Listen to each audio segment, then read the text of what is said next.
Conditional policies give you granular control over guest settings in specific scenarios, allowing you to have different flows for different use cases.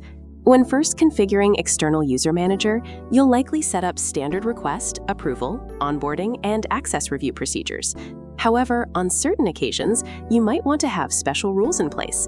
That's where conditional policies come into play. Everything starts with a condition. A condition is nothing more than a statement that can be true or false.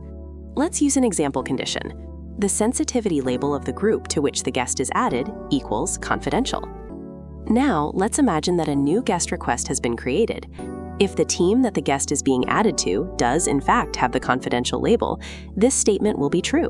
If not, it will be false. These conditions allow us to create a condition package that will contain one or more statements. When we want to create an alternate governance policy for a certain team, like in our sensitivity label example, we can go into the governance module of our choice, access reviews for instance, and create a conditional access review. We just specify how we want our review to work and select a condition package that will trigger this access review instead of the default. Once done, your conditional access review is ready.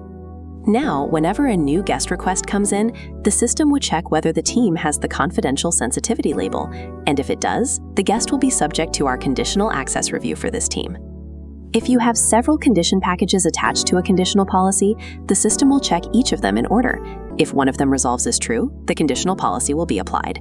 If none of them resolve as true, the default policy will be applied. The best part is that you can have up to 30 conditional policies for a given governance component, allowing for a high degree of managerial flexibility. That's it.